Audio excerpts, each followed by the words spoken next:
to the next step of the program, a couple of announcements. First is a presentation.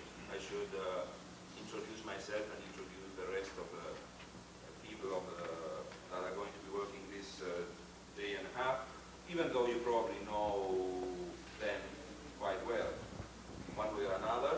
To my right, to your left, let me introduce Franco and Luigi Boscolo, the two directors of training of the Centro per lo Studio della Famiglia,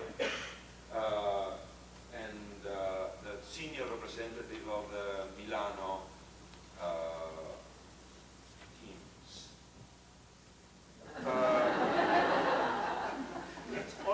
It's an in-joke, but it's almost out.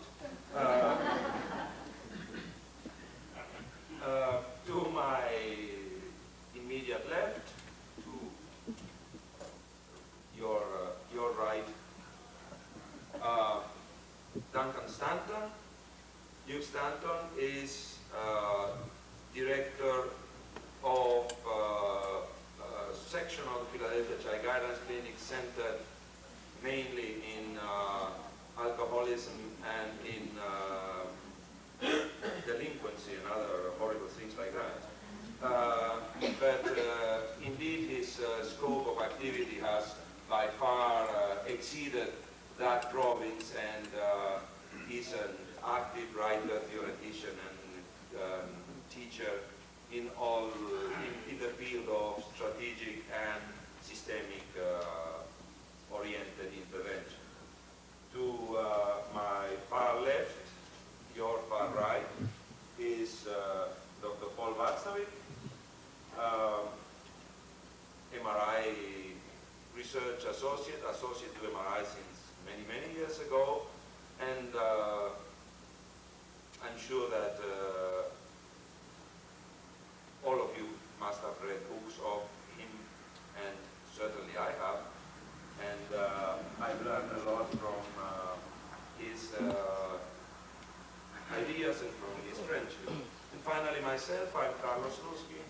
I'm the director of the Mental Research Institute and the moderator of this whole happening. Two details in this pink page, which is the program proper. I asked them to retype it before printing it because there was some letter that I didn't like the way it looked, and of course in the next typing they missed the whole line. So let me correct it for you to clarify. The structure of each of the 3 half days is going to be half an hour of basic assumption, an hour of tape, and 45 minutes and closed discussion, and 15 minutes and open discussion. Therefore, Saturday from 9:45 to 10:45, it is the line that is missing should read 9:45 to 10:45, presentation of videotape session, Luigi Boscolo and Franco Ceccini. So that is what is going to take place. There is going to be an audio taping of the whole conference, except perhaps audio taping of some components of videotapes if they have issues of confidentiality that presenters want to preserve. And those audio tapes, I believe the information is not on your folders, but it is in one of the tables outside, can be obtained through this. So you can look at it.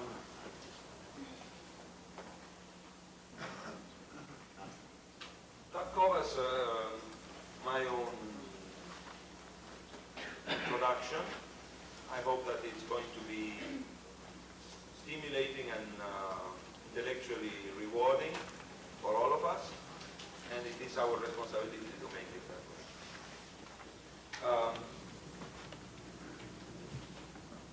The time has come then to step to the second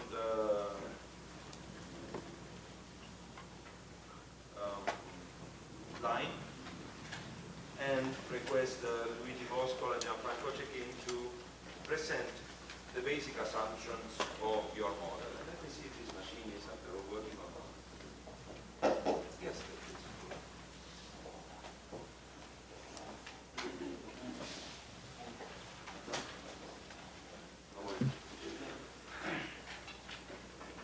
So you see, we do not have much time. We give a summary of the assumption of the Milan team, basic assumption. I would distinguish two periods in our work in Milan.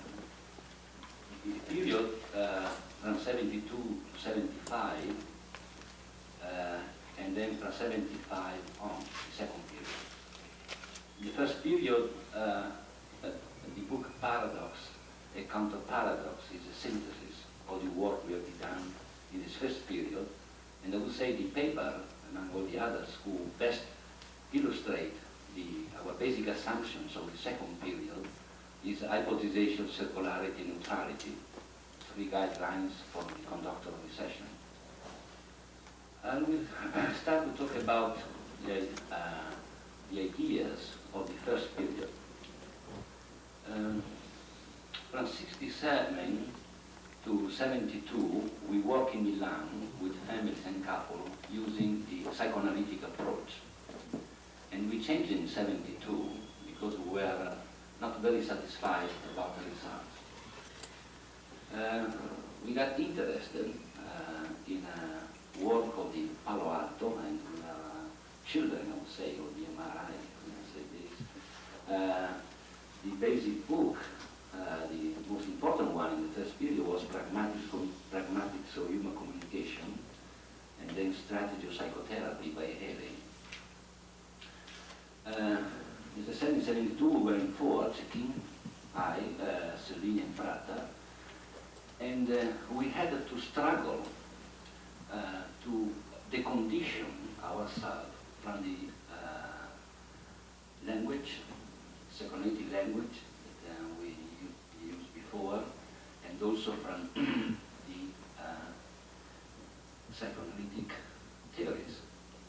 It was a big task, and the biggest task I think was to change language.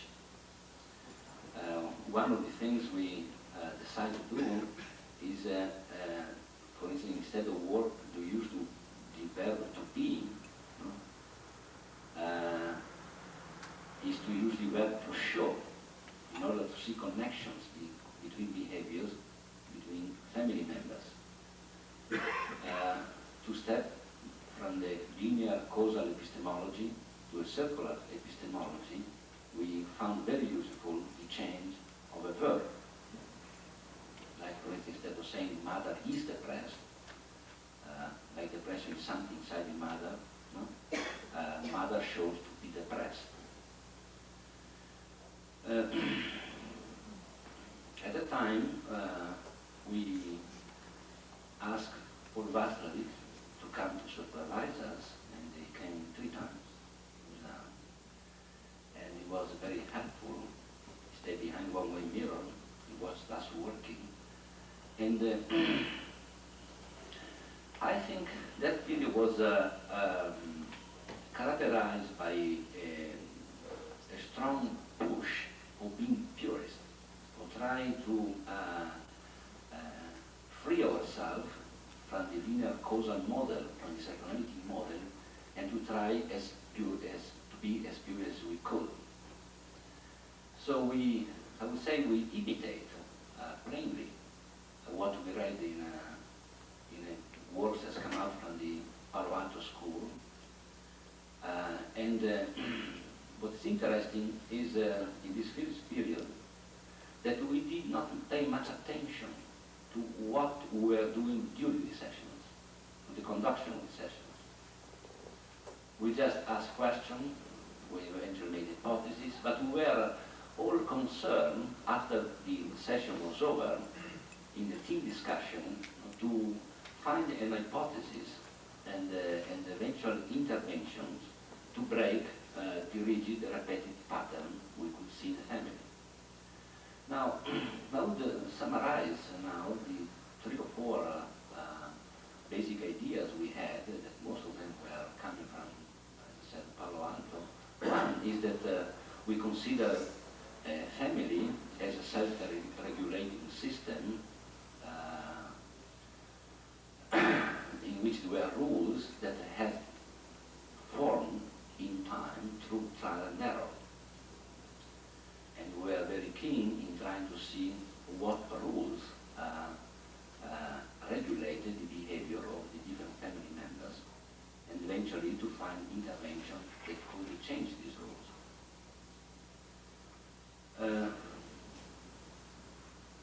Another thing that, another idea we had at the time, again following Palo Alto model,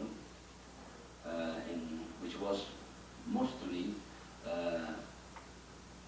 in tune with the first cybernetic, was very concerned about the problem of homeostasis. We consider a family as a system in which 2 properties were present: the tendency towards homeostasis and the tendency towards evolution. And we thought that pathological families, in pathological families, there were a higher degree of tendency towards homeostasis rather than towards evolution. And we conceptualized the symptoms at that time. A symptom will appear in a family that had difficulty in evolving. There was a difficulty in family for the individuation or separation of its members. So a symptom was a response on the family part that it could not evolve. This idea influenced us in our interventions in aligning ourselves with the homeostatic tendency of the family. Most of the intervention we did at that time, not intervention for instance reframing, I'm talking intervention we did at the end of the session, or final intervention we call, were interventions in which we connote positively both the symptomatic behavior of the patients and also the behaviors of the other family members, and we connect all these behaviors. We connote with positively did not change. So we align with the homeostatic tendency. By doing this, we create a therapeutic double bind. On one hand, we would communicate to the family that we would connote positively the symptomatic behaviors and also non-symptomatic behaviors. We will prescribe, but by doing this, we would set up a double bind. In this sense, we say at the time, we thought that we create a paradoxical situations.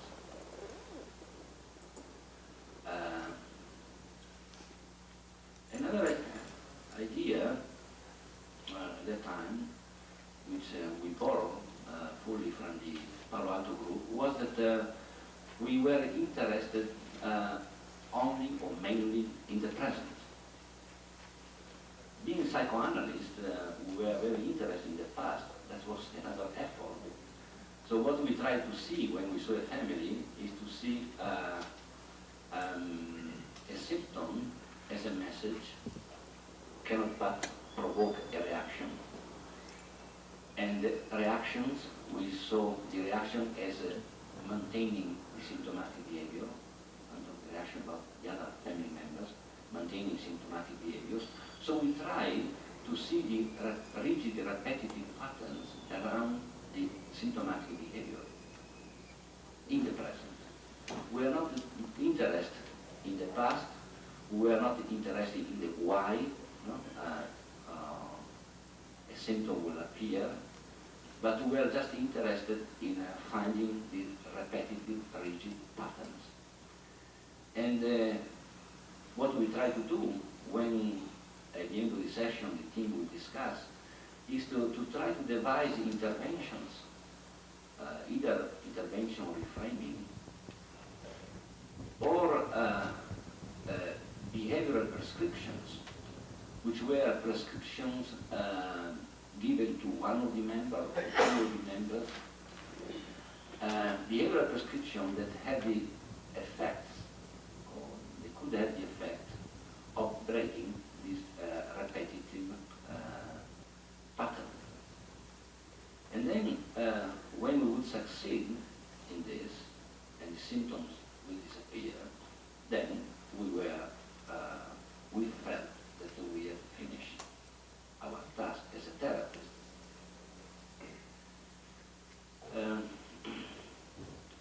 We soon found out, though, that in some cases, when the symptom disappears, at times the symptom will come back, or another symptom will come back. So we start to discuss about this thing. Haley, on one hand, would say very clearly that if you succeed in eliminating symptoms, then therapy is over. And when we didn't see, there were a few cases, also dramatic cases, like cases of anorexia, in which the symptom completely disappeared, we felt that we had success. After a month or 2 or 3 months,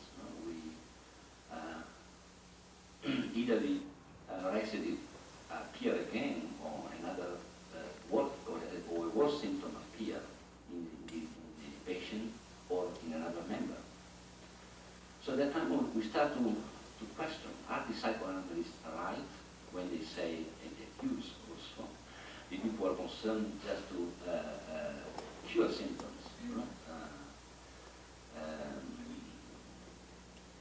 Are they right? So at that time we start to, this was one moment, I think, we start to discuss about symptoms and what creates symptoms. And we became very interested then in the period before symptoms started. We did not just, like at the beginning, see a symptomatic behavior and see what are the reactions to the symptomatic behavior that maintain this behavior, and then to try to find out behavioral intervention that could break this repetitive pattern. Since at times we had failure, as I said, then we start to try to understand, to see something was missing. And then I think we started to get interesting time. Up to then, we just were interested in the present, and we would disregard the past. And then at the time, we started to be interested in also in the immediate past, I would say, in the period before the beginning of the symptoms. So to start to conceptualize a system who, as any system, has at its disposal many possible solutions. And the systems we see are systems that found a symptomatic solution. Why a symptomatic solution? So we became very interested in interviewing, in seeing what changes in the family has occurred prior to the onset of the symptoms that, as an effect, a symptomatic solution was found. And then we found, often we found answers, sometimes we didn't. But many times we found answers is that before the onset of the symptom, there's been in the family some realignment, some change in alliance as coalitions, or there's been some important information that has occurred in the system, that one of the ways that the system calibrates to this information was a symptom. And we found that this inquiry became very important. And we utilized a lot of these findings in developing hypotheses and also in creating interventions for the family.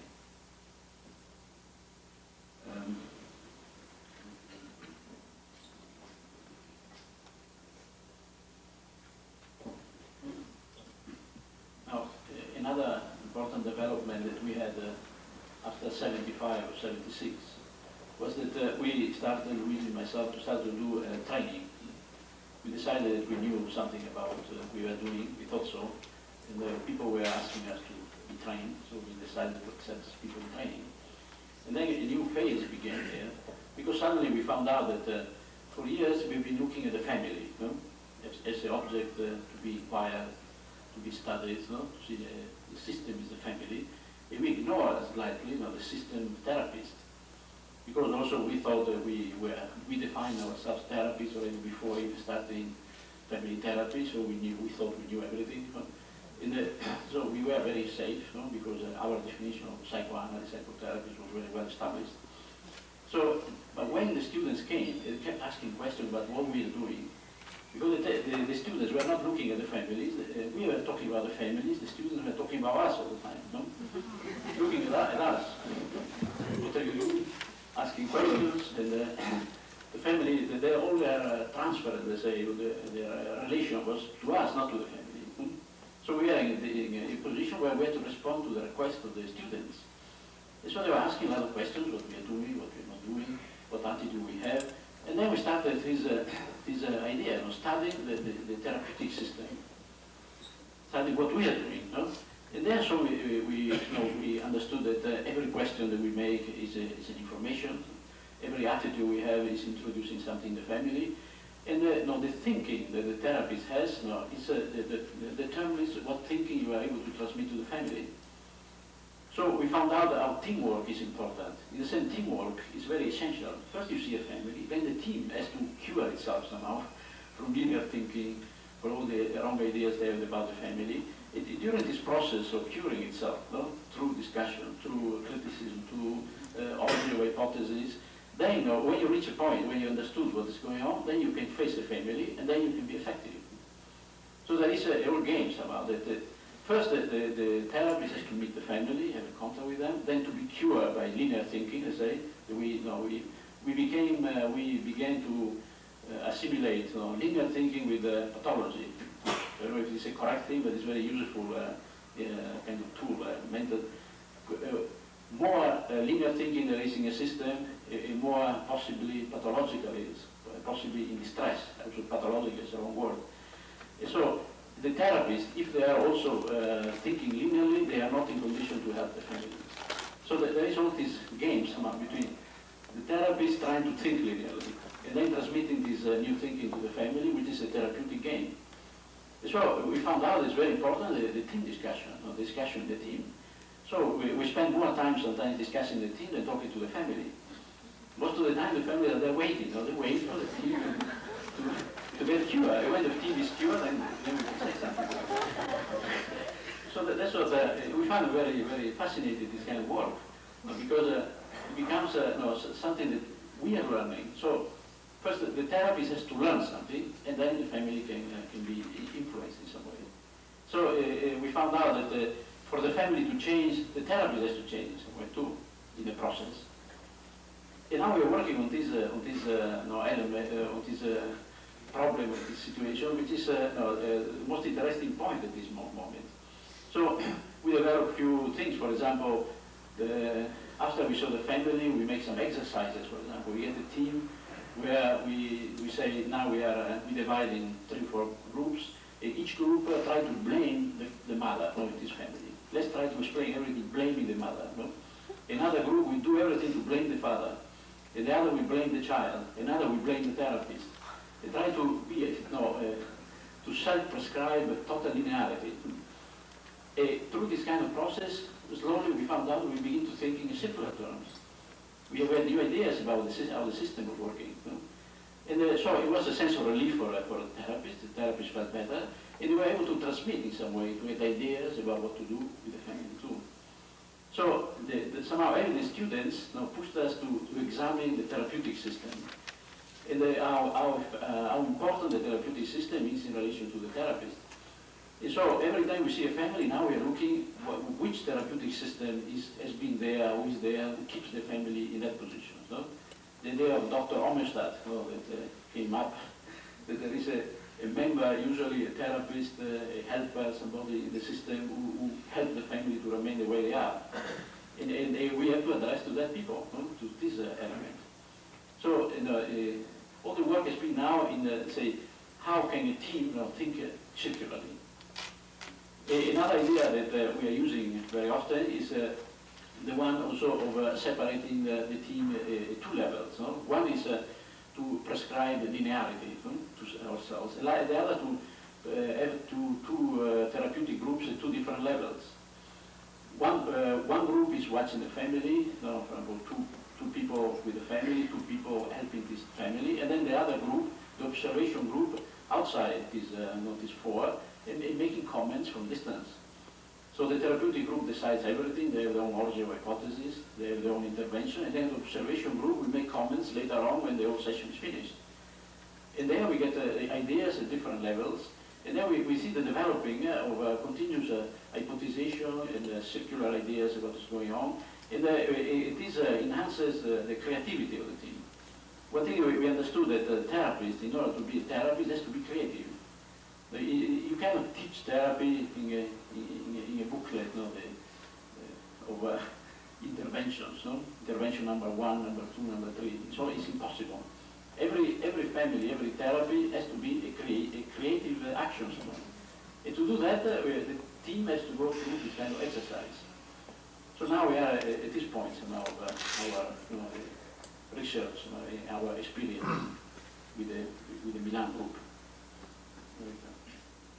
Perhaps now we can start to say. Really with schizophrenic families, do you find that with less disturbed families that you have to push as hard for homeostasis in order to get transformation or evolution? But we use the same model somehow with every kind of family. But what we think is the analysis, the systemic analysis of the systems should be the same. Then the type of intervention, the type of attitude, it depends on the decision you make after the observation. So we don't say this family is schizophrenic. Also, that one is too limited somehow. This family, uses the language of producing a schizophrenic member, a so-called schizophrenic member. But every family is different than the other. So we don't divide the family who are difficult and the family who are not difficult. We try to examine every family and try to see what can we do in this situation. We don't like to use the diagnosis. This is a difficult family, so we use this kind of intervention. This is not a difficult, so we use another one. We think that the attitude of the team should be the same for all families. Of course, you calibrate your intervention according to what you see. If it is a very simple family with not severely homeostatic, severely pathological, then perhaps even a simple interview, a circular interview, can have a therapeutic effect. Sometimes just introducing information, introducing a connection is enough to make some change. In that case, we do that and then we wait. If you see some changes, then we don't intervene heavily with prescription of symptoms.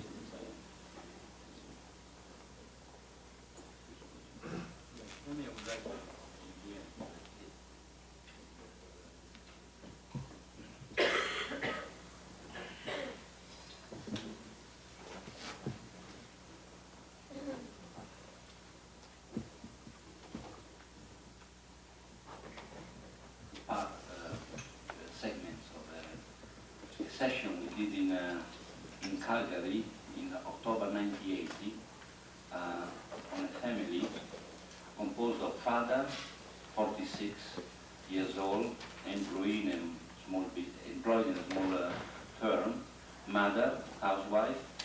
They have 5 children. Gian, 21 years old, mechanic. Ed, 19 years old, then Jeffy, 18 years old, and Susan, designated patient, 17 years old, and Bruce, 13 years old. The history of this case is that Susan, a year before, in September 79, she became psychotic and she was hospitalized. She started to have ideas of reference,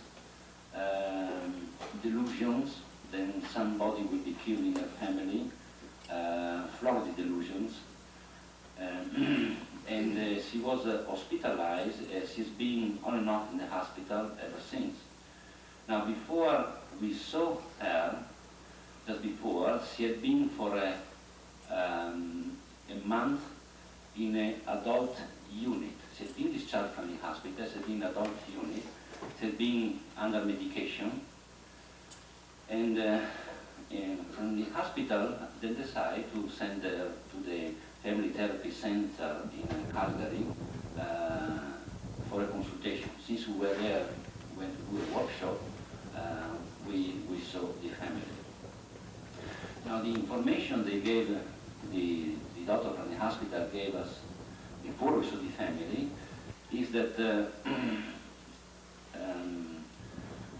there were two things that he thought were important. One, that in January 79, the maternal grandfather had died, and apparently had been a very important person in this family, since Susan's mother was very attached to her own family, and she received a big blow after the death of her father. Then, in a few months, again during 79, from February on, within 3-4 months, all the three oldest children left. One went to Vancouver, and the other two left home, went to an apartment there in Calgary. They started to work, and apparently this had an effect, according to the presenter, especially on the mother, who appeared depressed.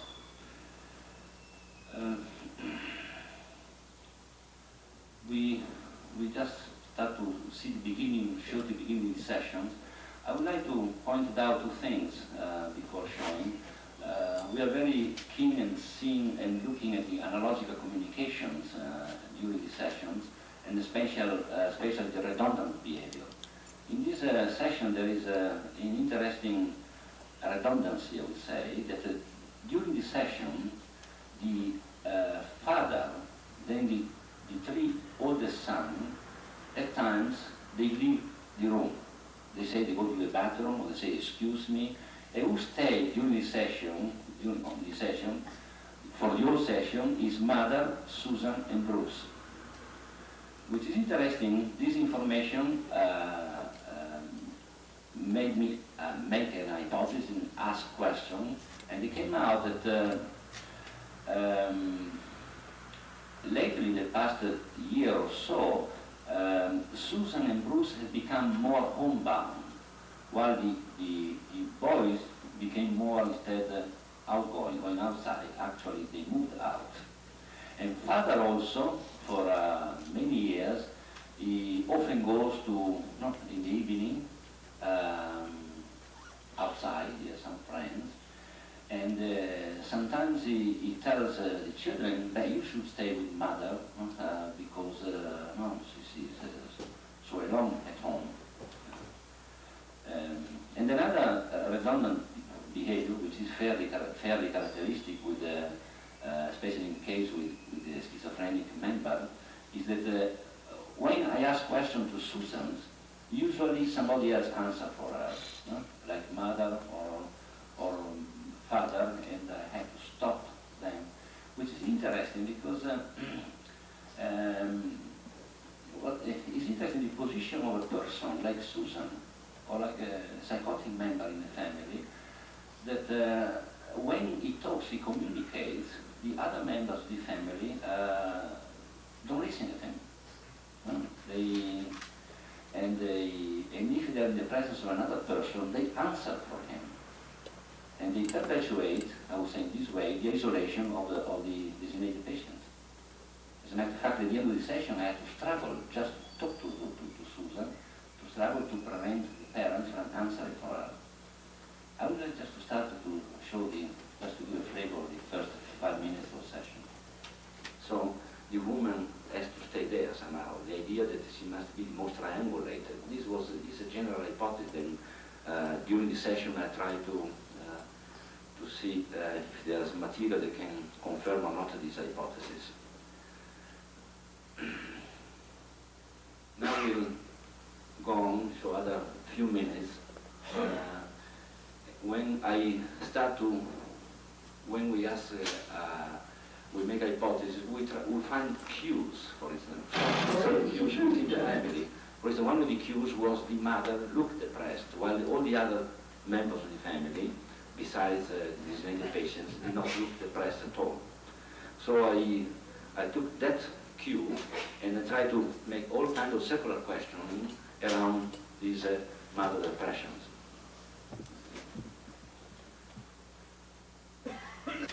Mother suffering, because also suffering is a powerful information within the family, is a binding to the others, is more difficult with a member who is depressed, or peers, of course, show to be depressed, not to separate. What came out from this first part of the session is that the first child who left was Jeffy in '78. He left for 4 months, and that mother became extremely worried for him. And she was very upset because he left home. And this is a recurrent theme during the sessions, that the upset that mother had at that time, persisted. Now, what came out when I asked questions about alliance and coalitions in the family, that's what I said before, was that the oldest boy, Gian, had always had a closer relationship between them, and they were closer to father than to mother. Jeffrey, instead, has always been close to mother. That's why mother was more upset when he left rather than when the other left. But what's interesting also that Susan had the stronger relationship with her siblings just with Jeffy. Jeffy and Susan, they were very close. They always been very close, like two twins.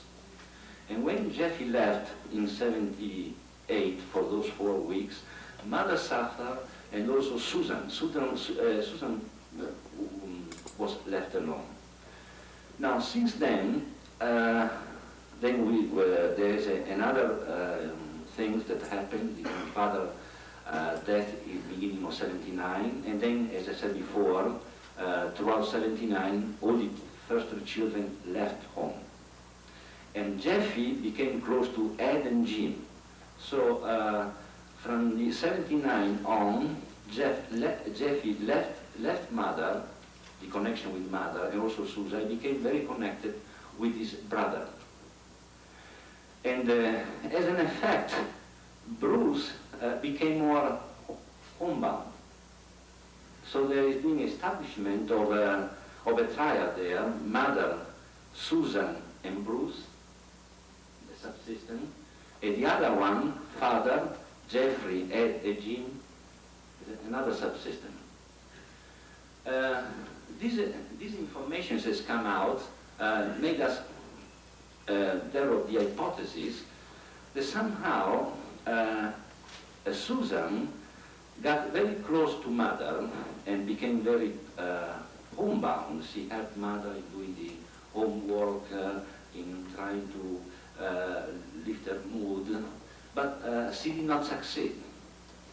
And she did not succeed maybe because mother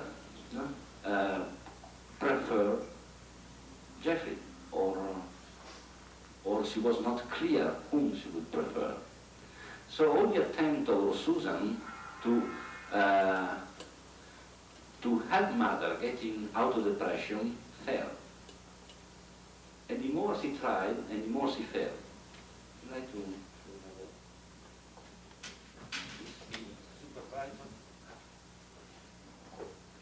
sometimes the supervisor called the therapist, and we have a piece of this in which the therapist and I discuss with Ceccini, and we make hypotheses. So 10:39, so the discussion. Pieces because we don't have much time. I show the intervention. Before showing the intervention, I have to say this, that what has come out in at the end of the session is that Susan, she made a friend in the hospital by the name Gail, and the doctors from the hospital look for a foster home, and this family accepted to have this girl, Gail, at home. So in the last month, Susan was in the hospital, and their friend was at their home. When I started to inquire about this girl at home, there was a lot in the family. They tried to avoid issue. The children started to cough, to make noise, and had 3-4 times to go back to this point. And what came out is that this girl has been very well accepted in the family.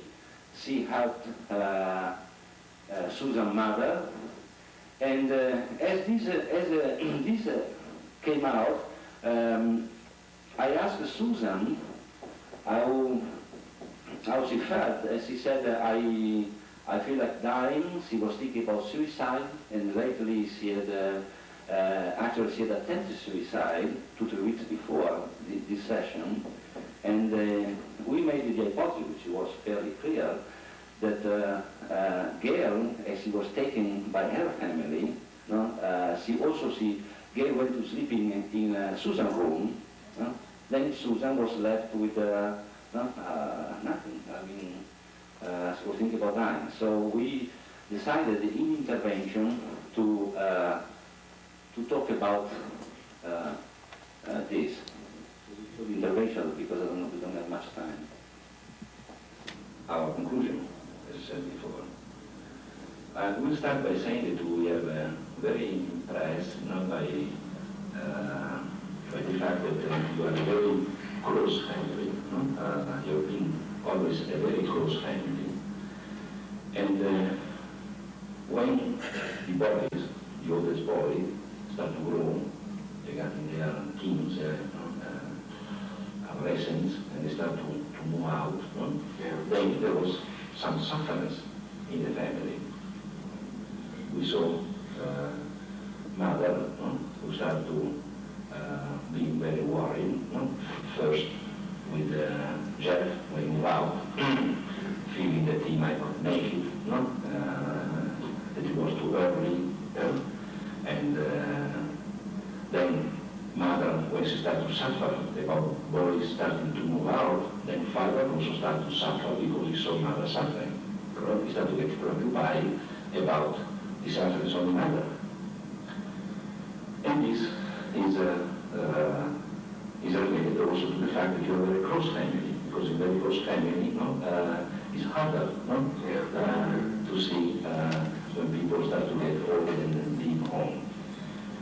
And one in the family who understood very well the situation and decided to do something for this, to help the parents in their sufferance, because the oldest boy were leaving. Susan and Bruce's Susan decided to help parents in these sufferings that they had in relation to the fact that the oldest were leaving, the boys were leaving. So we have seen that both Bruce and Susan started to get closer to home, stay more at home.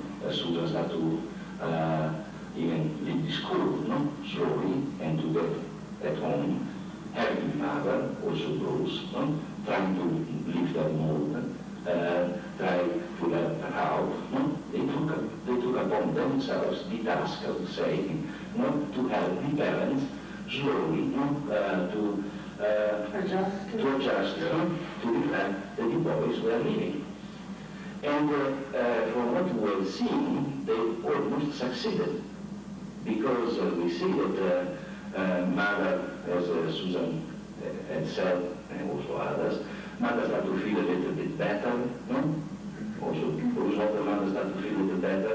She started to accept a little bit, the idea that the oldest boy, got to the age, that they will move out. So, the work that Susan and Bruce were doing, especially Susan, who was older than, is older than some say that Bruce took upon herself more the task of helping parents, of adjusting the same mother to the loss, That's right.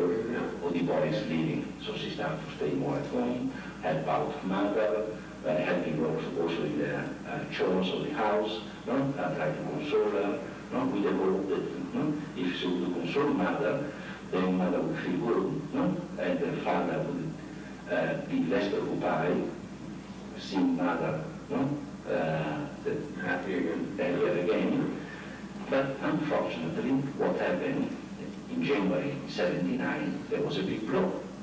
And the big blow was the death of the grandfather, who was a very important person for the parents. They were very close to this grandfather. So this made mother to suffer another loss, the loss of the children, of the oldest sons who were leaving, and all of a sudden they were recovering from this loss, and there was another big loss, the death of the grandfather. And you suffer a lot. Father started to suffer because mother suffered. So both Bruce and Suzanne got even closer at home, and we had to do even more to try to help the parents in adjusting to these losses. And we have seen that most of the work between the two is Susan that has been doing. In fact, she's always concerning, she's all out of the house, she keeps thinking about inside the house. What the mother suffers, she's always thinking, what can I do? What can I do to make her happier? So my father can be happier. And so she decided to constrain, I would say, the independency that she has, and maybe she's even more independent of the boys. She forced her independency, they were going out like the girls of her age, to do a full-time job in the house, with Bruce, in order to help the parents to adjust to these losses. So she started to help them out in the home, to get close to mother, to console, and also she developed all kinds of behaviors, that, the strange ideas, all this kind of thing, with the aim that mother gets worried about her, that the father gets worried about her. So in this moment, she gives meaning to mother and father. So they give meaning in the sense that they're helping her out, taking care of her. So somehow, they have something to do, because they have been left in the emptiness, the parents, since the boys start to leave and the grandfather left forever. So by doing this, has been doing also this to help the parents. Now they have a lot to think about that, to keep them occupied as a parents, like this. And we think that lately, Susan, she took a vacation in a certain way when she went to the hospital. It was like taking a vacation from everything she was doing.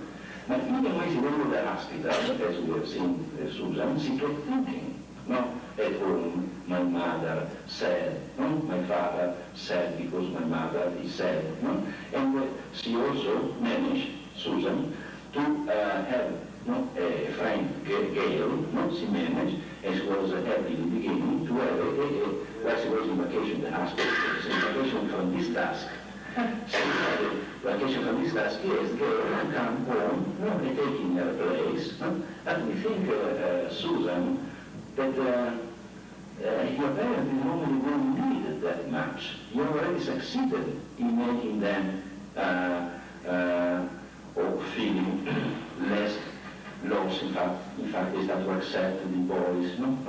Start to move around. Mother also got over part of the sadness of the loss of the death of your grandfather, no? Already in a year past, they were consoled. No? So I don't think that I don't think that they need Gail, for instance, not that you provided Gail to try to console them. I think you went too far. I think you and Bruce are more than enough for the moment, no? So Gail is not necessary to help your parents, no, slowly to adjust, as Mother said, to adjust to the losses they have had very big in these 2 years. The son, the older son living more and more, and also the grandparents. One has died, and maybe the other one a few years ago. So they are all your parents. So you have done a good work, but now you went too far, I think. You know, they don't need Gail. They don't need Gail. So at this point, One too many, maybe. yeah, one too many. They don't need. I think she is doing, and Bruce, both of them. They've done a good work. They have helped parents, no? They in feeling the emptiness that's occurred in them in those 2 to 3 years. And we think actually that the Gail is not necessary, nobody else is necessary. Both of you, none of you doing this work. And we think, that's what I was planning, to that you should be more together in doing this work, Bruce and Susan and Susan Bruce. So I recommend, and we give a recommendation now, that once in a while, for instance, twice a week, you take half an hour, no? Bruce and Susan and Bruce, they get together, no? And then you talk both of you together about what to do, about helping more the parents to get over slowly to this loss they've had. For instance, both of you can talk and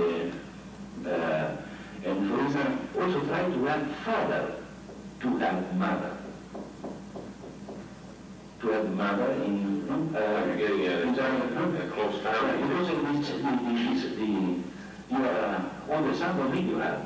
They don't need the help. No?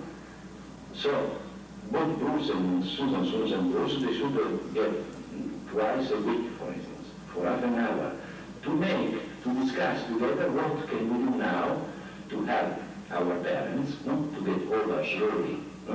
This loss they've had for the loss I said before, and they consult each other, like consultation, no? Between Bruce and Susan Bruce consult.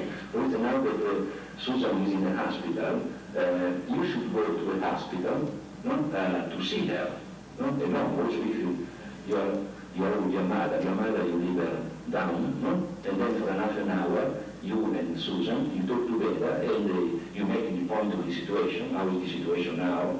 With how is daddy, how is mommy, no? What can we do now to make her to feel less, less loss, no? Eventually, what to say to father, to also to help better mother in getting over this loss. Yeah. So we think that for the moment, and I will finish here, that you, Susan, and Bruce, you should get together, said, at least twice a week, no? And discuss together.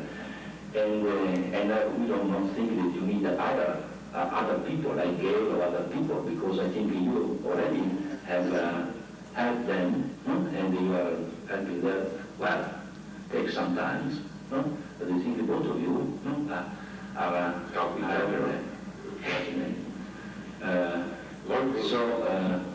Doctor from the hospital did not want to live to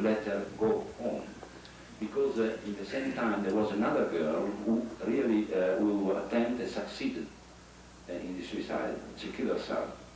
So the chief of the hospital, he wanted to increase medication, while Dr. Tom asked to the doctor to have her reduce medication and to let her go home so they could follow her as a family. And they would have done family therapy. So there was an agreement there that to let the parents decide if they want to have the girl home, they would sign, and they did, and the girl went home. But they did not go back for a session. What happened is that a few months later, Susan spontaneously went to the service and talked to Dr. Tom, who found her very changed. She was very articulated. She did not have the perplexity or that you can see here, but she had some delusional ideas. For instance, she said that she had a daughter. She had delivered a daughter, and if I remember correctly, she was looking for this daughter. Then Dr. Tom saw her 2-3 times. He asked the family to come in, but the family would not come in. Then he saw, then a year passed, and again the girl, Susan, went back to him, and this time she was pregnant. She was pregnant, and then he talked to the family, then the family came in, and he asked, he talked about eventual possibility, if he wanted to have an abortion, not have an abortion. The parents said that they would accept her having a child, and the girl said that she would like to have very much a child. She didn't say who was the father, so he discussed with the family how to provide a service, for instance, to go where she could deliver. And again, his impression was that she was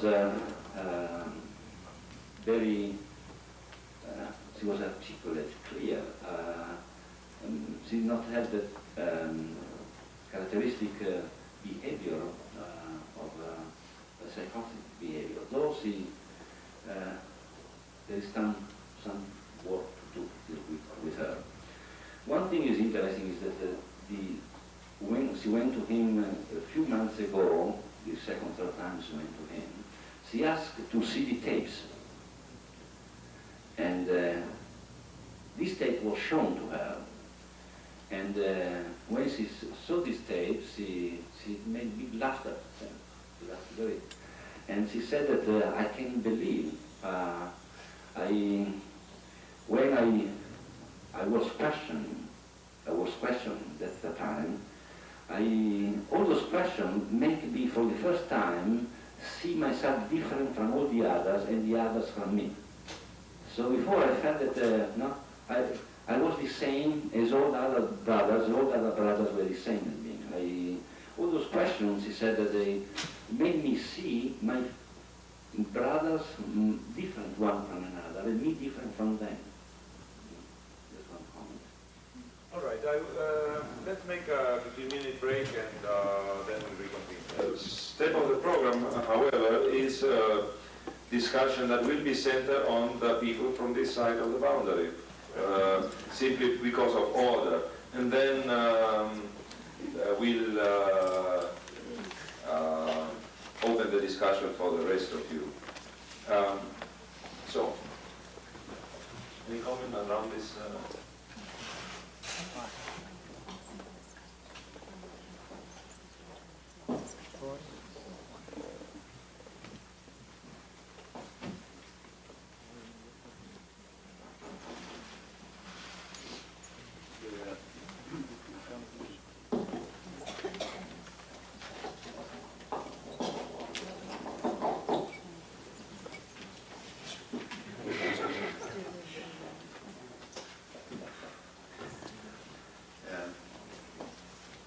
Franco and Luigi mentioned my visits to Milan, I would like to bring in a slight correction to this. I did go there 3 times, this is true. The first time I came, indeed, the orientation was very much intracyclic and psychodynamic. The second time, 2 years later, I think it must have been, the orientation had changed completely, and we were really talking the same language. But the third time I came, it must again have been 2 years after the second time, they were way ahead of us, I must say. And the Milan group has always struck me as probably the one group that is composed of the most uncompromising system thinkers that I have run into. And I've often envied them for this conceptual purity that we at MRI do not so well achieve at times. One remark about the Milan concept of the positive connotation. We differ slightly, I think, in our view at MRI. We consider the positive connotation as an intervention that we take in the face of the most stubborn homeostatic tendencies, or if you will use an old-fashioned term, resistance of the system to change. We have found that at times, if the resistance isn't quite so pronounced, simple behavior prescriptions of a very direct, unelegant, unsophisticated nature can be quite sufficient to introduce into a system that is caught in its own homeostasis new rules for their own behavior. In fact, it is my speculation, has always been my speculation, that what is called family pathology is presumably the inability of a system to create from within itself new patterns of behavior to face or to confront and solve newly arisen circumstances and contingencies. So, as I say, we feel that while the positive connotation is indeed a most powerful tool, it at times may be quite sufficient to introduce into a system from the outside, through a behavior prescription, those behaviors that may help to break what they call so correctly repetitive, rigid patterns. Whether or not the system whether or not the symptom is really something that is entirely determined by the particular system functioning is a point that I think Carlos will probably address himself to. We believe that some of us at least believe that sometimes a symptom goes on by its own inertia, so to speak. It is almost as if it is very difficult to give up, or as difficult as it may be to give up a habit, so it is also sometimes, it appears to us, difficult to for a system to change, to give up a particular symptom, even though the symptom may not have maintained its original necessity and meaning. We share certainly with the Milan group the idea that problems of sometimes really psychotic proportions can arise out of the original mishandling of very, very everyday difficulties. And I think not only the Milan group, but also the Denver group has shown very, very clearly how what eventually looks like a horrible mess, an involvement, or rather a complication of, as I say, psychotic proportions, may originally have been simply, or may have as its starting point merely some kind of a really badly mishandled everyday difficulty. And I think this is one of the points that many of our colleagues have great difficulty accepting. It seems to be a, how should I say, an almost a kind of a prettification of something that is horrible, dark, deep, and intensely difficult. I'm also very much in agreement with the Milan group's idea that people are caught in certain belief systems, and that those belief systems are their reality. And it is extremely difficult to jump out of the frame of a particular belief system. And my colleagues and I myself at MRI were tending more and more to think that it is not so much explaining to somebody their particular belief system as in getting them to act in ways that had no room in their own belief system. And in acting differently, they may find out that things can be different. These are my comments. Thank you.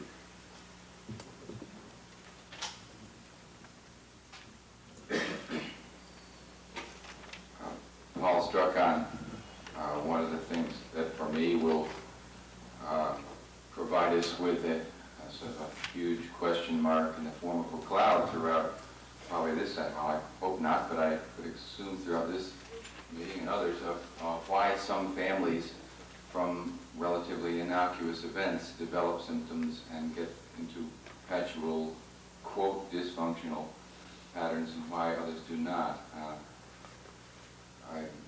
That's, you know, it's a sort of a basic research question, and it may or may not be necessary you know, as far as bringing about change.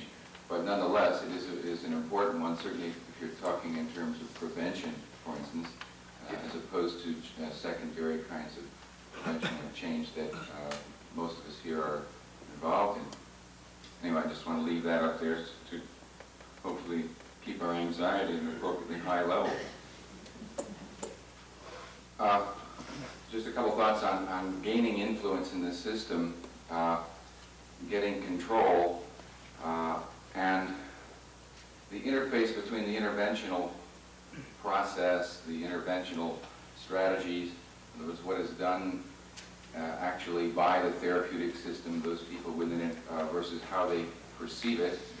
Carlos and I and so on talked about this at a workshop a couple of days ago at Ortho. Certain, and I think it's interesting, for instance, Murray Bowen talks about get the anxiety down, first of all, right? The passive, non-threatening, Carl Whitaker comes in one down, almost standard fashion. He enters a system sort of one down, non-threatening. It seems like more rigid, more resistant systems are more easily heated up when an energetic, or at least ostensibly energetic change agent attempts to force itself into such a system. And I think this has implications. I think that's one of the reasons that the Milan group has had the success it's had operationally, is that they came from a psychoanalytic background, one which is a passive form of therapy. And that tradition may be, as and I think this ties in with what Bowen talks about, may be very much in line with the notion of coming in sort of unobtrusively, gently, whatever adjectives you want to use, and gain entry that way. And there are other systems, other kinds of families that, what do you say, don't need, or that such a modus operandi is not so necessary. Just a couple of things. There were some questions that I had about this particular case, and it's so darn hard to stay in a nonlinear modality, nonlinear thinking mode, and thinking in systems. It's so damn hard. We've had so much training beat into us to think in a linear sense. It's like they're leaving Susan left with nothing if the daughter, but on the other hand, the interpretation was that Susan got a replacement for herself, and so on and so forth. When it gets into the whole issue of causality, once again, and how the system might dictate Susan's death, for instance. I think there are issues that these tapes touch on that, from our history, that this particular tape touches on, the one of loss and change of structure in the family, and why some families get so messed up after a loss. I mean, I would guess most of us here at some point will die. I'm sure that some of us know that that's not true, but so given that widely accepted inevitability, how come these problems? But I've just got a couple of questions that I'd like you to respond. I just wasn't clear as far as the chronology. Did the boys start leaving first, or did the grandfather die first? Because when we first talked about it, it was the boys starting to leave after the grandfather's death, and then I think in the tape, maybe I just missed it, it was turned around.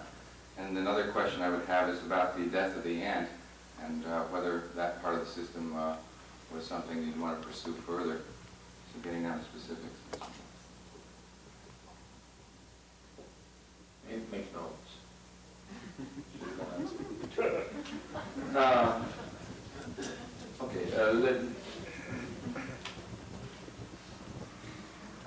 Let's accumulate some pieces so you can organize finally some comments to the comments, and then we can make the comments to the comments to the comments, and the rest of you can do the comments to the comments to the comments to the comments. Following on what Paul was saying at the very beginning, and just to clear some points, MRI is monolithic in terms of the music, but not the lyrics. And it's important to realize that because indeed when Paul and I talk, we have run days and days of workshops together, and we still maintain a lot of differences, which keeps us alive and having fun probably. So we may discover some clear, important differences. Some of them, for instance, have to do with the notion of positive connotations, which I tend to use quite on a stable basis, and not. The difference may be that if we compare it, for instance, with this tape, that in the course of the interview, that is, my own style is not to produce the intervention ex cathedra at the very end, as I have the impression is your intent, your style, but to intervene throughout the course of the session, which I believe you do, and I believe you do, and that is one of the questions I would like to ask. In what way do you influence in the course of the session before or instead of the main therapeutic interventions? Positive connotations in the course of a session, like while listening to somebody commenting on psychotic behavior and say, oh, what an interesting way of trying to call the attention on you, or I don't know what way, or whatever you want to. It is in itself perhaps a therapeutic intervention proper, and in many senses an intervention in the therapeutic system, including the therapist who progressively positions him or herself out of the standard preconceived epistemology that the family brings about, and that in fact is what fixes and maintains the symptomatic behavior. So indeed, in many an occasion, the positive connotation is aimed at positioning the therapist in a better situation, in that way changing the system, in my own view. I have certain problem in regard to the word homeostasis. Among other things, if probably many of you have gotten this weekend, last weekend, or this week, I mean, the latest issue of Family Process in your mailbox, and there is a long discussion about the word homeostasis. When the notion of, when homeostasis is used as equivalent to morphostasis, that is, as equivalent to tendency towards sameness, then indeed we are going beyond homeostasis in all our work when we think in terms of second cybernetics. Generally, however, at present, in the homeostasis is a complex process that includes what is called morphostasis, that is tendencies toward shape, towards sameness, and morphogenesis, that is tendencies towards new shapes. So the whole process is a homeostatic process, if I understand correctly, even from the first usage by Claude Bernard and by Canon for sure. So I would say that the contraposition that you propose is not between homeostasis and, what was the other thing? Evolution, but between morphostasis and evolution. The evolution combines in turn a morphogenetic type of homeostatic process. there is certain element of sameness that must be retained for a system in order to remain a system. Otherwise, it loses identity, it loses completely its own reason, its own plot, let's say, basic plot, basic identity or whatever. And it simply destroys itself if it doesn't retain sameness. So this balance between sameness and change is the homeostatic process, the balance between morphostasis and morphogenesis. And I believe that it's a worthwhile concept that doesn't require the solution of, well, the concept, let's define it very narrowly, and then it's not useful, let's throw it away and invent a coin, another word that will suffer the same destiny, eventually.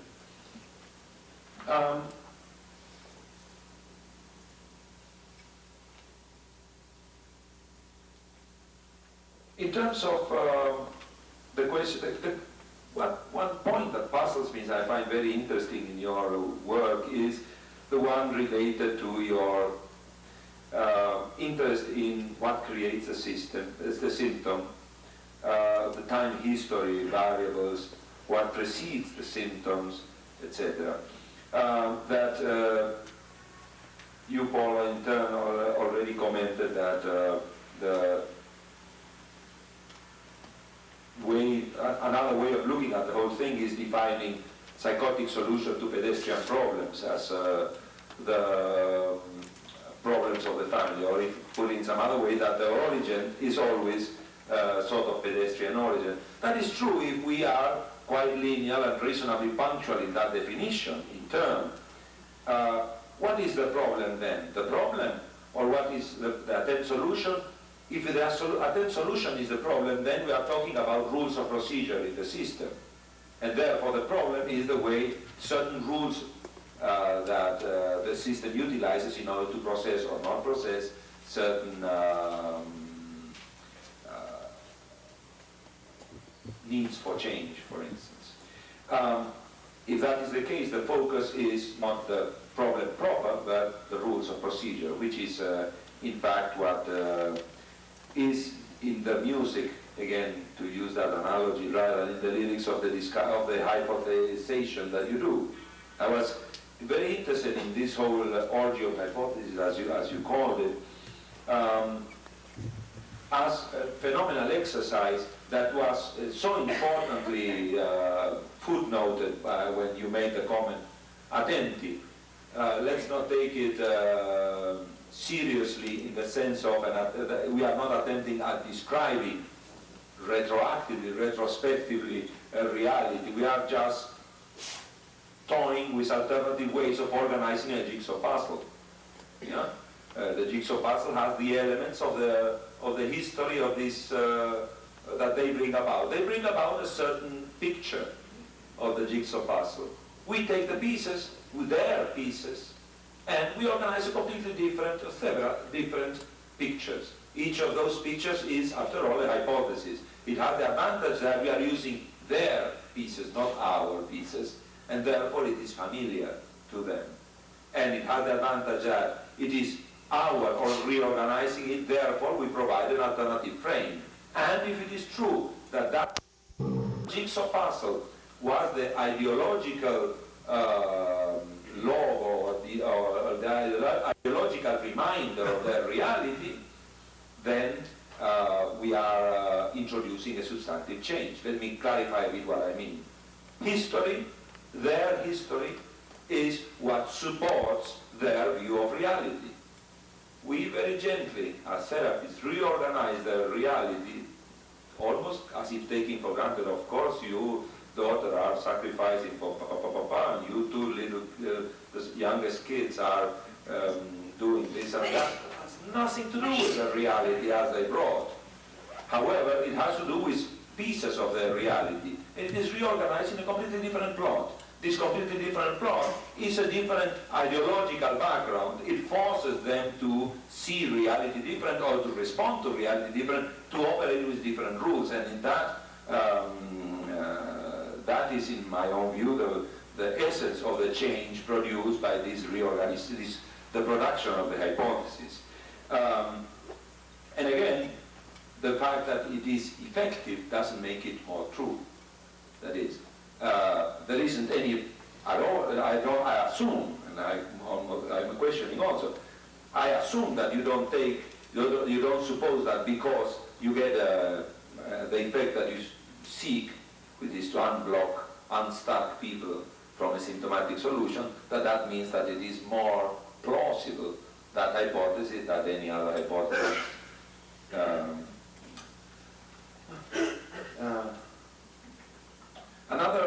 Finally, another point that I would like to get some comment about from you is something that I have a déjà vu, I believe I already asked you this, but either you didn't, your answer didn't. Which is with about the issue of the triangular questions. Yeah. The question, the indirect, what the indirect question meaning by that you ask a third party about fourth and fifth people's opinion or attitudes toward the third one, or something like that.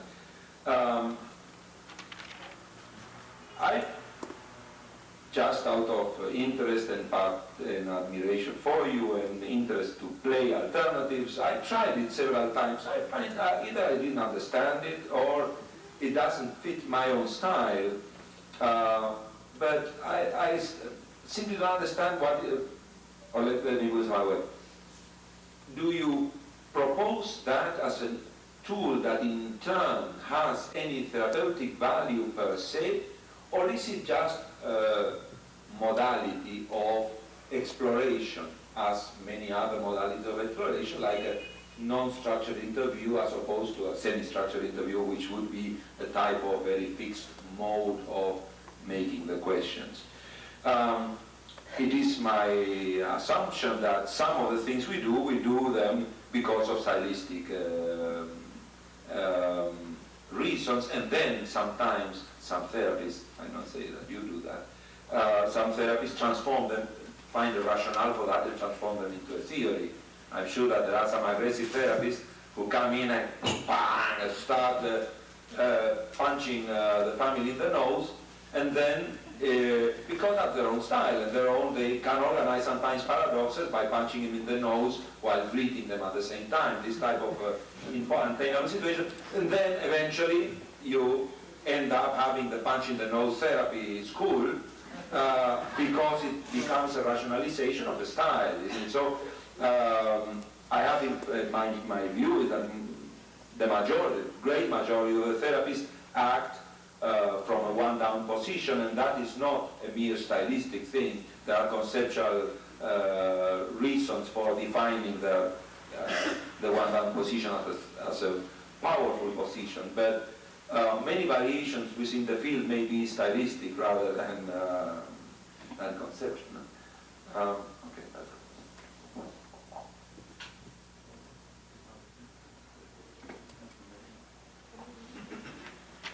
Probably we can say something about the last question, to start from the last one. It's easier somehow. There could be a stylistic somehow need to do the triangular questions. Through the experience that happened perhaps naturally, to ask questions about a relationship especially, or about another person, or about a relationship. We really were convinced by experience somehow, seeing also our students trying the two different methods, to make direct questions or to make triangular questions.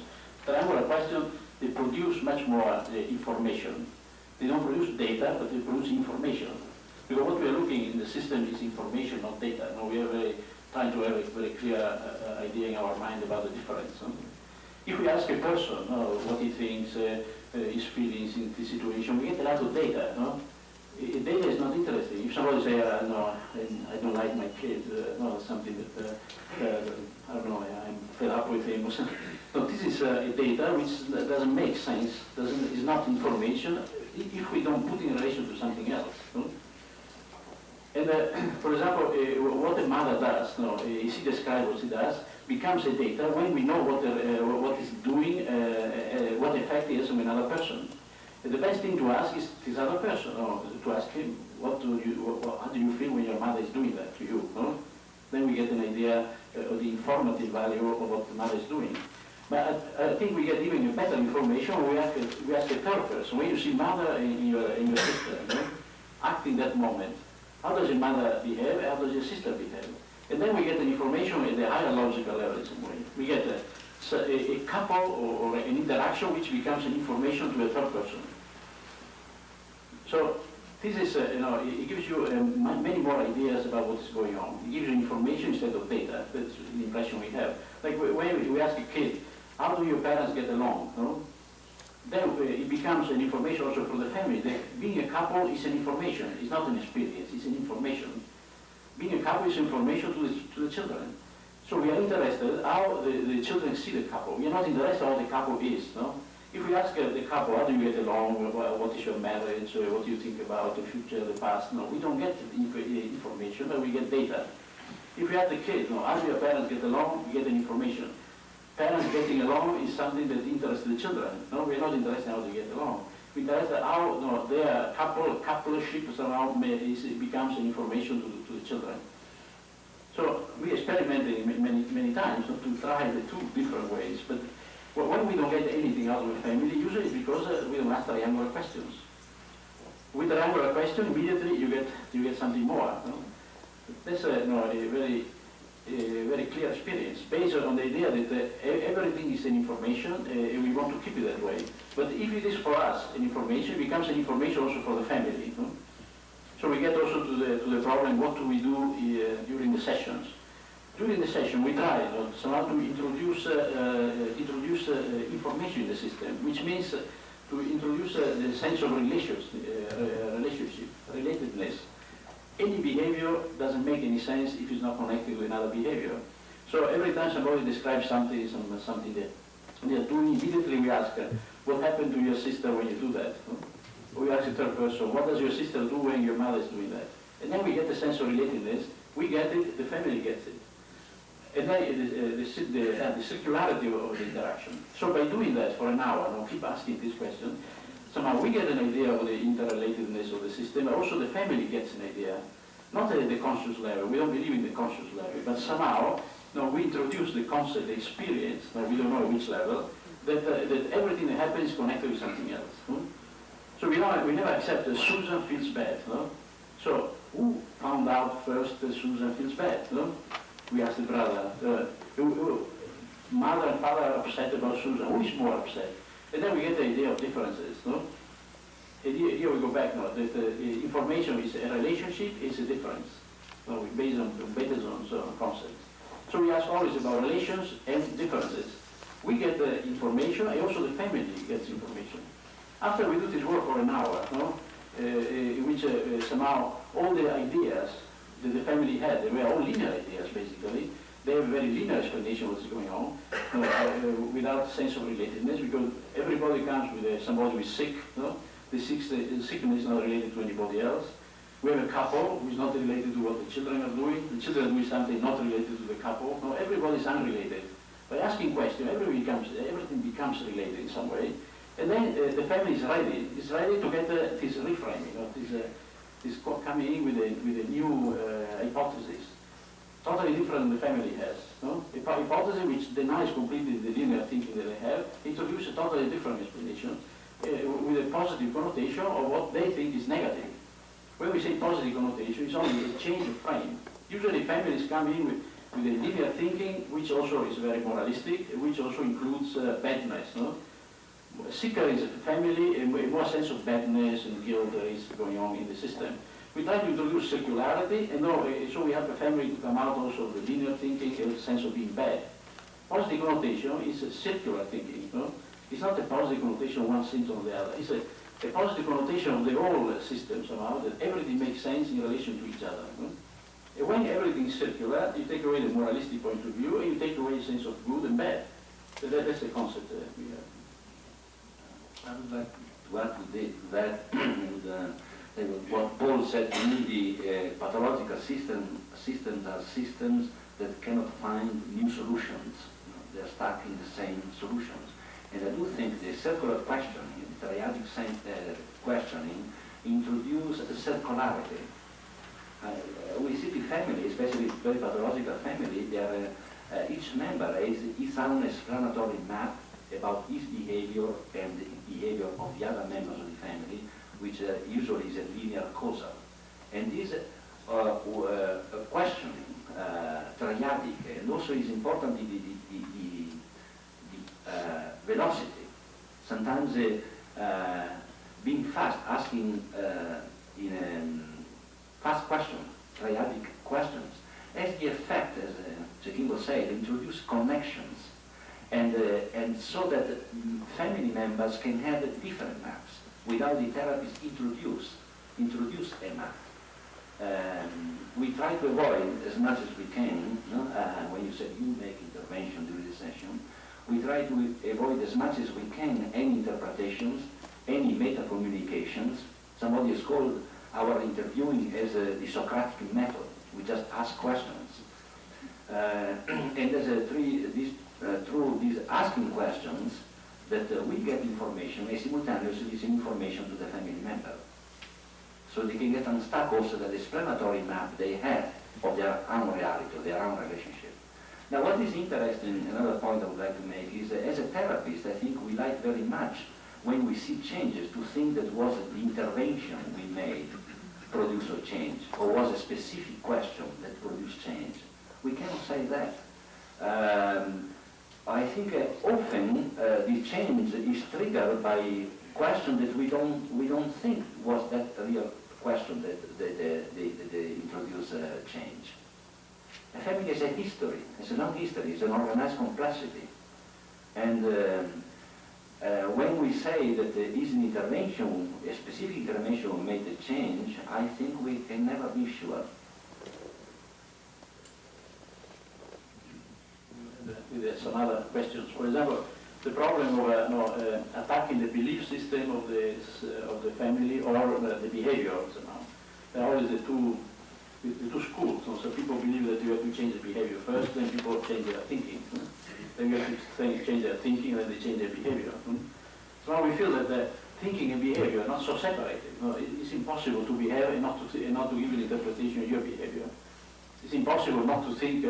Human beings need to think. They need to explain what they're doing. That can be a little mysterious, but at least that's what we see. People need to explain, and then the explanation somehow confirms the behavior confirms the explanation. So they are totally intertwined, explanation and behavior. And what we're trying to do in our therapy is to somehow to attack the two, both of them, behavior and belief.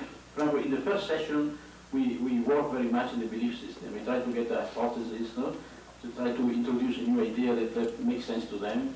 We discard, we put in crisis their belief system by introducing circularity and relatedness, because their belief system very often, as we said before, is linear. It's very linear and disconnected. We introduce connection so their belief system is not solid anymore.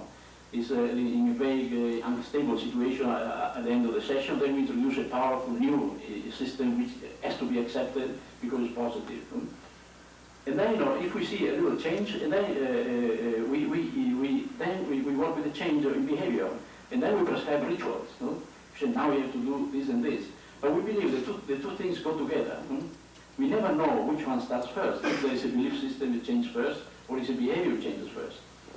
And in some families, we have to judge clinically according to what we feel at the moment. This family needs a strong intervention on the belief system. This family, they heard so many words, they've been talking to so many psychiatrists, that the only thing they need is somebody who tells them what to do at the moment. So we have also to establish situations, always working on the two levels, because we never know which one comes first. Psychoanalysis was sure that changing the belief system comes first, and then people change their behavior when they understand. Now we don't believe that anymore. However, it's very important, the belief system, because if we keep insisting, you change behavior, but for example, the belief system is very sticky, very solid, they have very powerful premises that cannot be changed, I think it's very hard. So somehow we hit the system on both levels, one day in one model, in one way, and next day in another way, or perhaps at the same time. Like here, there was a powerful intervention of Susan and Bruce. We introduced there are two children helping the parents to separate from the older children. We introduced this new fantasy, this new melodrama in the family. And And then we give a ritual. No? The two children should meet twice a week to talk how they can help their parents if they're doing well.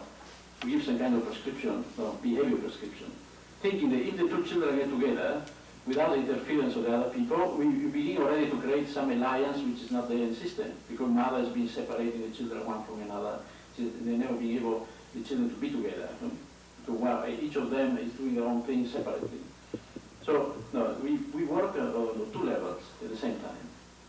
And then the story of homeostasis, one important point, is that one idea that we have, if we can describe a family as homeostatic, if we can describe it as a feedback, negative feedback mechanism, then probably that the system is pathological. A healthy system escapes description. No?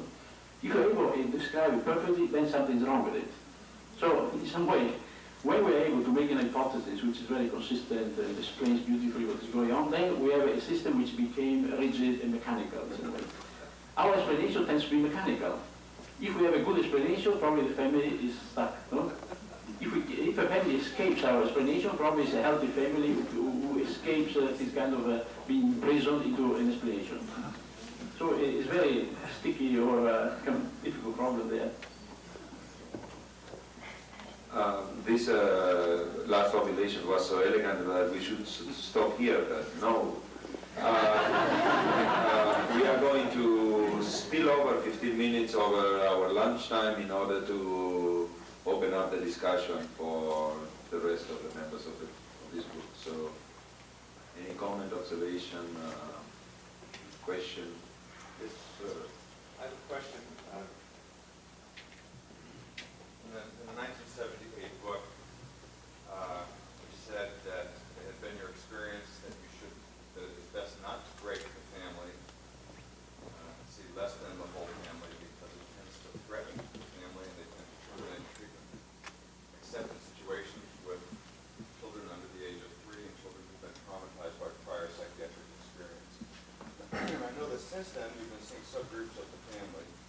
And in this case, Carl agreed to see the girl individually after the family session. And I'd like to know your thoughts at this point about seeing less than the whole family in sessions and when you choose to do that. And what do you think, for example, the fact that Carl saw the daughter alone here and what impact that will have on the system? Well, there is a difference in what you're doing and what the family is doing. No? There's a main difference. For example, if at the beginning we start to separate the system like that, no? We say children should be separated from the parents, do some actual separation, probably the system is not able to take it. No? We can say in general, schizophrenic systems are very sticky, they don't tolerate separation. That's one of the main problems. They cannot tolerate separation. If we make them experience separation, probably they're going to panic. You have to be slow. But if a family responds to intervention, to anything, with a spontaneous separation, like the girl here comes spontaneously to the hospital, wants to talk to Carl, no? And there's a different story. She decided to separate from the family and to come as an individual. Then in that case, we should listen to her to see what's going on. Right? But if we prescribe for her, you need the individual therapy, that would be a totally different story. If we say individual therapy, then we make her a patient. No? She's a crazy one in the system. If she say, I want to come because I'm tired of my family, I'm going to grow up, therapy, individual therapy becomes totally different, with totally different connotation. That's the main difference. It's what we prescribe and what the family is doing. If they separate spontaneously, there could be a healthy solution. Not all the time. Perhaps here you have to analyze the situation. If she comes alone, is it because the family perhaps succeeded in making her the only patient again? Huh? Or is it something healthy that she's doing, wanted to be helped spontaneously to become autonomous? You have to see her and see which one is which, no? And then make a decision.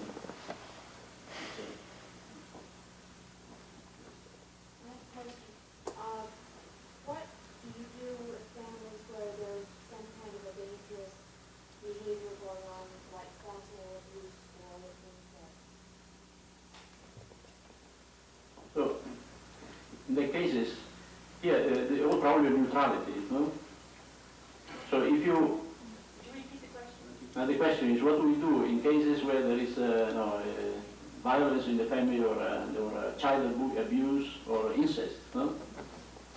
So, There, I think it's a very important problem for the therapist. He has to choose. Is he a social controller, the therapist, or is he a therapist? We make a very clear distinction there, no? Between the two positions.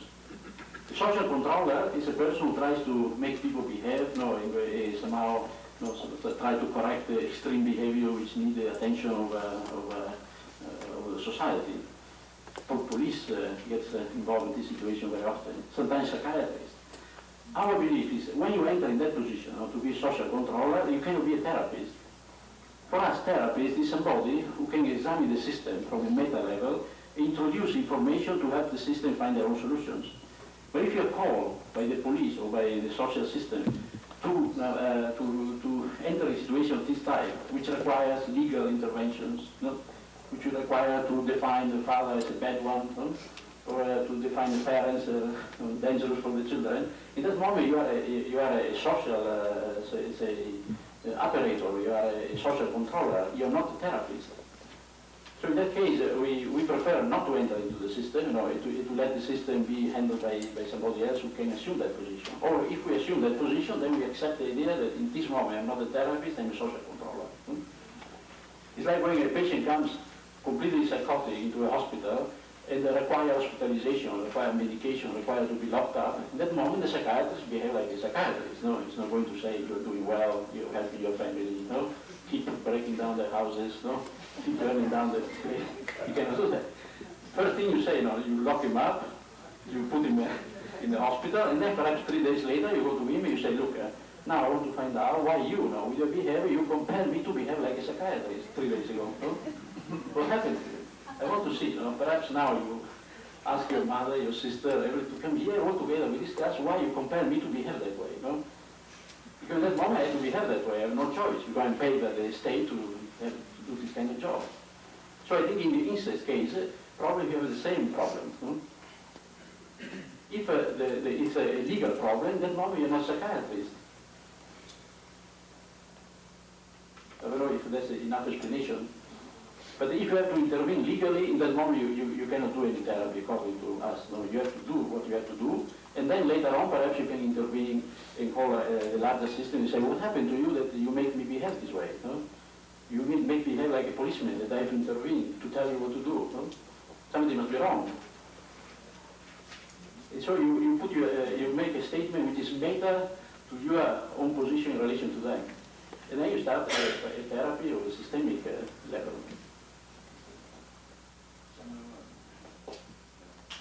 Reading some of our trainees that are developing equips in institutions like hospitals and the mental hygiene clinic, they differentiate, for instance, in two groups. One do therapy, and the other do all the other kinds of things, like the social controlling operation, or like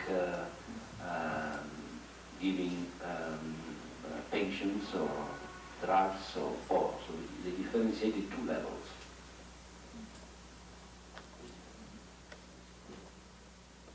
Okay. I'd like to return to the family that we saw for a minute as a way of asking you to speculate on how you assess, or say something about how you assess what represents change and what represents maintenance of the same dynamics in a perhaps slightly recrystallized format. In terms of morphostasis, for example.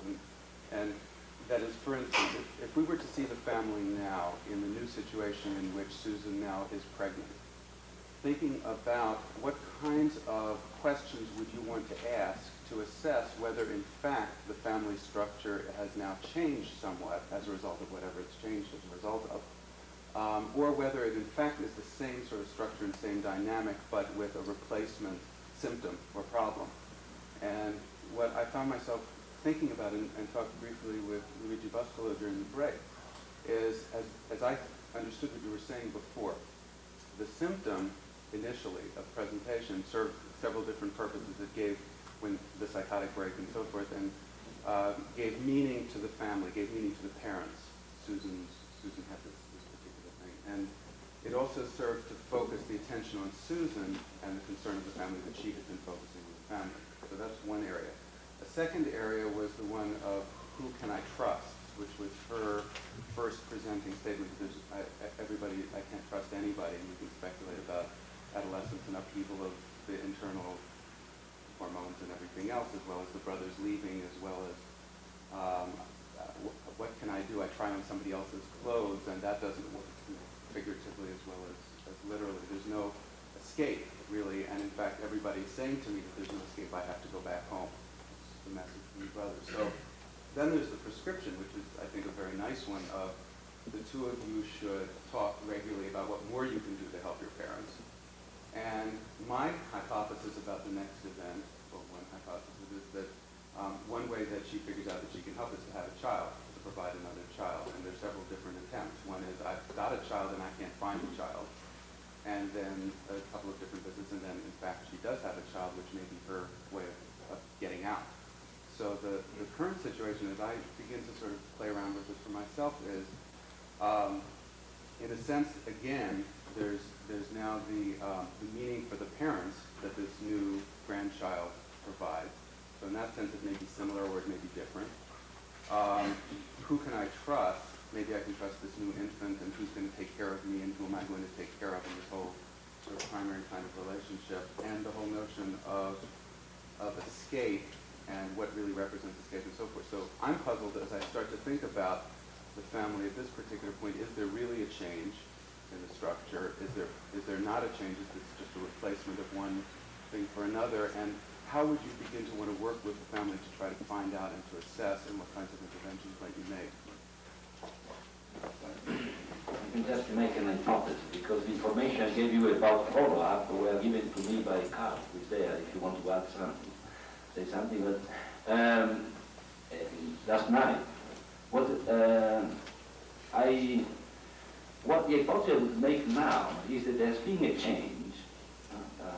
And one thing that strikes me, and most likely we are going to see this girl in 2 weeks in Calgary. We're going to Calgary, and I'm very curious not to see this girl and the family for a second session. But what struck me is that when Carl asked the girl if she wanted to have a child, to keep it or to have an abortion, she said, no, I want to have my child, and she added that she had felt for the first time a woman since she's pregnant, and she said before she was always confused whether she was a boy or a girl. No? That's what she said. Second thing is that also Carl asked the parents if they would like the girl to keep the child, to adopt, or to have the child to be adopted by another family, or they would like the daughter to have an abortion. And parents say, no, we would like her to have a child. So this information make me think, can make the hypothesis that somehow in this family it is not possible to separate. I mean, children from parents and parents from children. And it's interesting also that these symptoms started in a moment in which children were leaving, and also Susan was in an adolescent period, and the effect that both Susan and parents would like to have the child, maybe the child will be the person who will serve to Susan to give a child, that's an hypothesis they make, to the parents, so she can really separate, she can be really individually separate, otherwise she can't. If this is so, then the problem, the family has found a solution, but it's not a healthy solution. No? So at this point, there is still a therapeutic problem now about that child. Whose child would be, Susan or parent's child? But certainly, if this hypothesis is consistent, I think at this stage, the family is at a higher level than it was before. There could be also a mistake, or perhaps a mistake that we made in the first interview, that we talk about mothers suffering for separation of the children, but we didn't say anything about this sexual identity problem that she has, no? She just keeps coming out with this problem. But if we look at the first session, we saw it is there, no? But we didn't pick it up. We decided not to make a hypothesis out of it. But Because the father said, "This is the only daughter we have." No, this one. The problem is Susan, who is the only daughter we have. No, he already definition at the beginning. No, that to be a daughter, to be the only daughter, could be the problem. He connects the whole thing. The problem in this family, the only way to exist is to be a boy. No, only boys can live. To be a girl doesn't make any sense to her. No? Probably the only way to be a girl is to be the mother who is taking care of everybody, but she has no function there. Then she said that she became psychotic after a boy tried to dress her like a boy. No? He wanted to give her a jacket. She dressed like a boy for a day, and then she ran crazy. There was a whole problem of identity. Now she said, finally, I feel like a woman because I'm pregnant. But she has to be pregnant in the house. She has to be a woman with her father and mother and brothers. No, she doesn't know to find a solution of that type. So we didn't say anything in this first session about this issue. If we adapt perhaps to that issue and we made an intervention in that area, perhaps we could have has a different effect because the system is thinking about the problem, not because it's true. We go back to the whole idea, but the system is there elaborating an issue of this type. It's a question of sexuality, be male or female. For them is very important. No? So there's another. No, next session we will discuss it.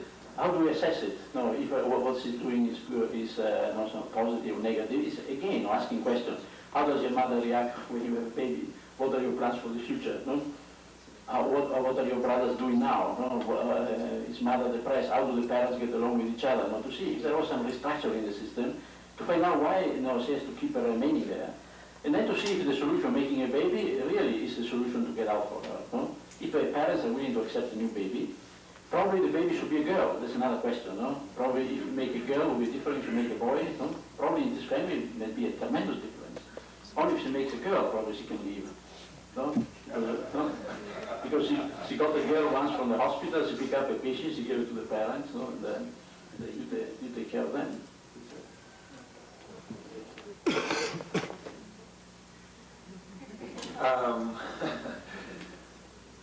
Very short questions, very short answers. Yes, let's start from the back. You say the family moves to a higher level of change. Well, then you imply that change is continuous rather than discrete, no? With this family. And the other thing is, just a comment on way to conceptualize Susan's getting pregnant, in that maybe there's a pseudo-individuation. She gets pregnant and she says, well, I am a woman, I am different than my brothers. Yet, if the baby is a link to the family, and so that she is still part of it. So it only seems as though she was changing. It only seems as though there's going to be a different patient. 25 words on this. No, that's part of all the questions we are having now when we see Susan again, because we cannot say that she changed. Now what we show is a session, the hypotization, the intervention. The change, we don't know what happened, we have to see them again. No? We're not talking about, probably it's a wrong question to ask about change. We didn't see any change, we have to see the girl. No? The only thing we know, she got pregnant and she wanted to do individual therapy. That's the only information we have. But we need to connect this information, which is linear for the moment, to what happened to the system. Otherwise, we have data and not an information. Now she's pregnant, no? It's data. If we don't connect the pregnancy with what mother thinks, father thinks, the brothers, what the other people, then we begin to make sense, no? The pregnancy. Now, it's just the data which is totally meaningless for the moment.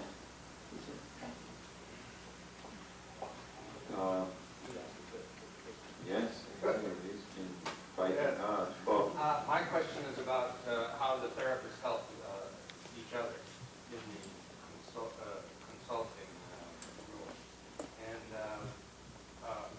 first, I've in trying to do systems work myself, the beliefs about systems are maybe somewhat similar to the beliefs about individuals. People get beliefs about them, and then they fulfill them in the session.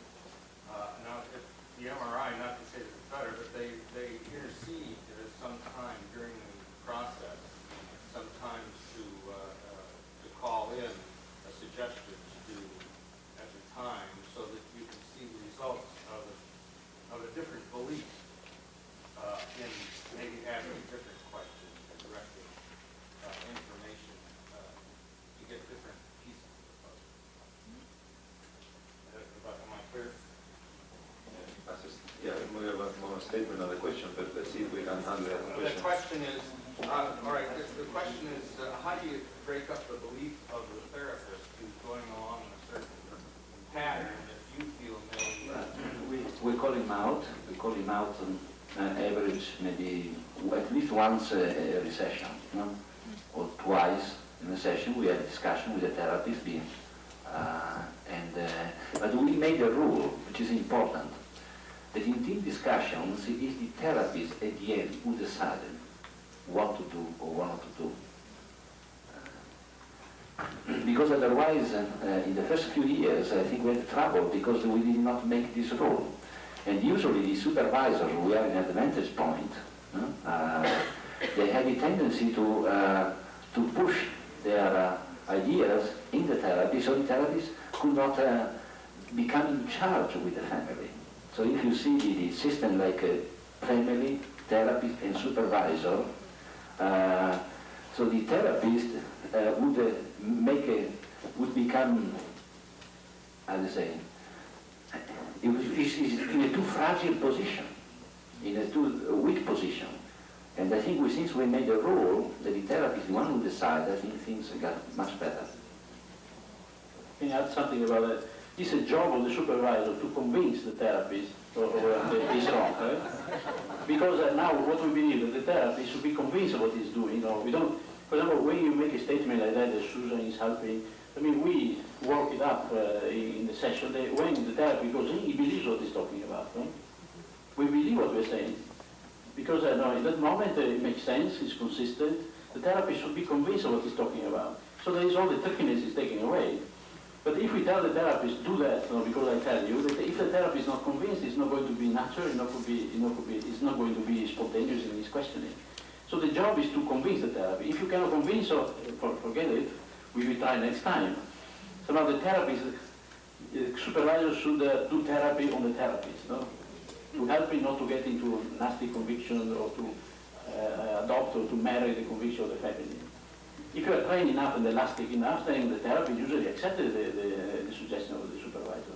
If he's still rigid in a beginner, usually it does not accept so easily. We really have to cut now. The 5 panel members are going to stay here during all the lunch period until 2 to answer questions. So no, that's not true. Well, just to